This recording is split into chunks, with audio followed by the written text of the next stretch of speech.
नमस्कार। आज आमे ओडिया रचना पाठागार विषय जानिबा। उपक्रम इंग्राजी रे आमे जहाकू लाइब्रेरी कहू ओडिया रे ताकू पाठागार कुहा जाए। पाठागार गोटे अति उपादेय अनुष्ठान। ज्ञान लाभ करिबाकू हेले पुस्तक पाठ आवश्यक। सबु समय रे बही किणिबा समस्तंक पक्षे संभव नुहे। पाठागारटीए थिले सेठारू समस्ते बही नै पढ़ी पारिबे।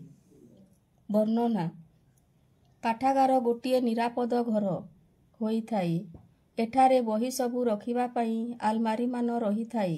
एही आलमारी मानंकरे बही सबू सुसज्जित भावरे रही थाई।